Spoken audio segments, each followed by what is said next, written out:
Bayangkan suatu malam ketika dunia masih terlihat normal, tiba-tiba cahaya menghilang, bukan hanya di satu rumah, bukan pula di satu kota, tetapi di banyak wilayah sekaligus. Lampu padam, layar ponsel menghitam, sinyal hilang, internet terputus, ATM tidak berfungsi, pompa air berhenti, dan rumah sakit bergantung pada genset yang waktunya terbatas. Saat itu muncul satu pertanyaan yang membuat banyak orang gelisah. Benarkah dunia akan mengalami mati lampu besar?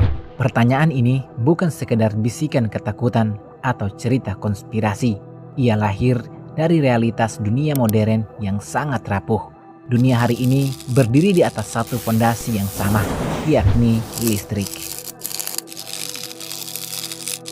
Tanpa listrik, peradaban berhenti bergerak, air bersih sulit mengalir, sistem keuangan lumpuh, transportasi modern terhenti, dan kehidupan sehari-hari berubah menjadi kekacauan yang sunyi.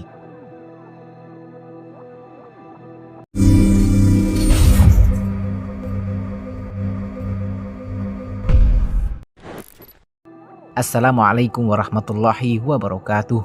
Segala puji bagi Allah yang menggenggam siang dan malam, yang mengatur terang dan gelap dengan ketetapannya. Sholawat dan salam semoga tercurah kepada Nabi Muhammad SAW yang mengajarkan ketenangan di tengah ujian dan kebijaksanaan dalam menghadapi masa depan.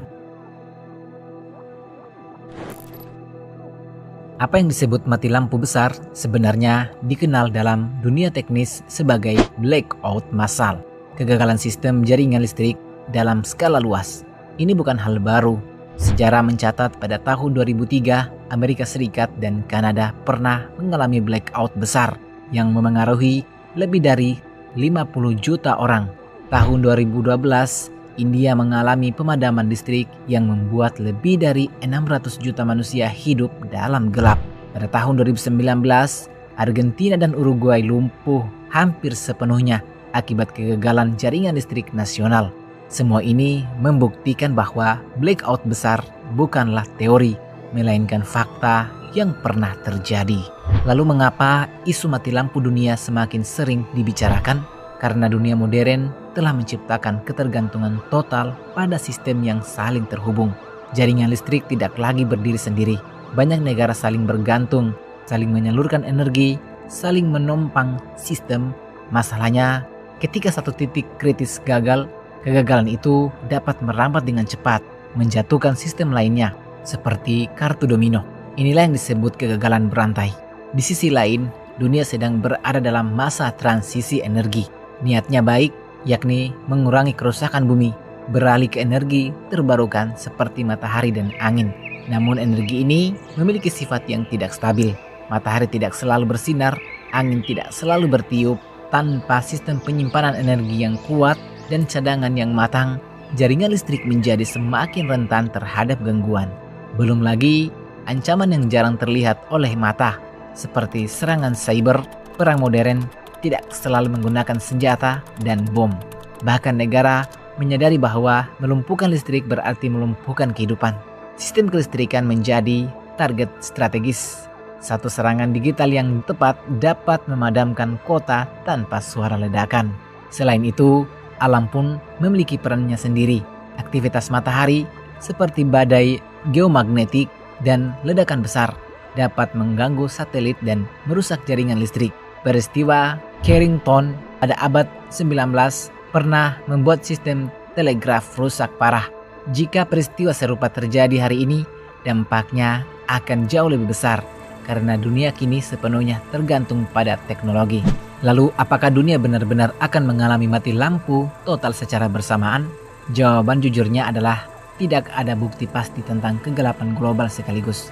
Namun, pemadaman besar dalam skala regional bahkan lintas negara adalah sesuatu yang sangat mungkin terjadi. Ini bukan tentang kiamat teknologi, melainkan peringatan tentang betapa rapuhnya sistem yang dibangun manusia. Islam memandang terang dan gelap bukan sebagai musibah mutlak, melainkan sebagai tanda kekuasaan Allah. Allah berfirman bahwa Dia menjadikan malam dan siang sebagai tanda-tanda. Rasulullah SAW pun mengajarkan agar manusia tidak larut dalam ketakutan. Bahkan ketika kiamat datang, jika di tangan seseorang ada bibit tanaman, ia tetap memerintahkan untuk menanamnya. Artinya, iman melahirkan ketenangan, bukan kepanikan.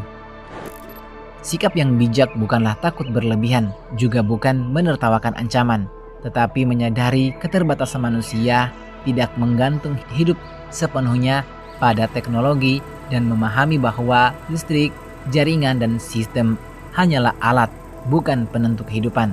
Yang maha menghidupkan bukanlah energi, dan yang maha menguasai terang dan gelap hanyalah Allah. Manusia membangun kota-kota bercahaya, namun lupa bahwa cahaya itu bisa padam kapan saja. Bukan untuk menakut-nakuti, tetapi untuk mengingatkan bahwa kekuatan sejati tidak terletak pada kabel, pembangkit, atau server, melainkan pada ketundukan pada Sang Pencipta.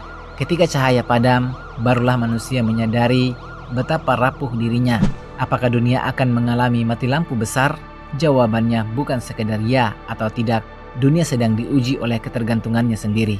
Dan bagi orang yang beriman, setiap ujian bukanlah akhir, melainkan panggilan untuk kembali sadar. Karena waktu tak pernah berhenti, misteri kehidupan terus mengalir, dan kebenaran selalu menemukan jalannya. Inilah arus waktu. Wassalamualaikum warahmatullahi wabarakatuh.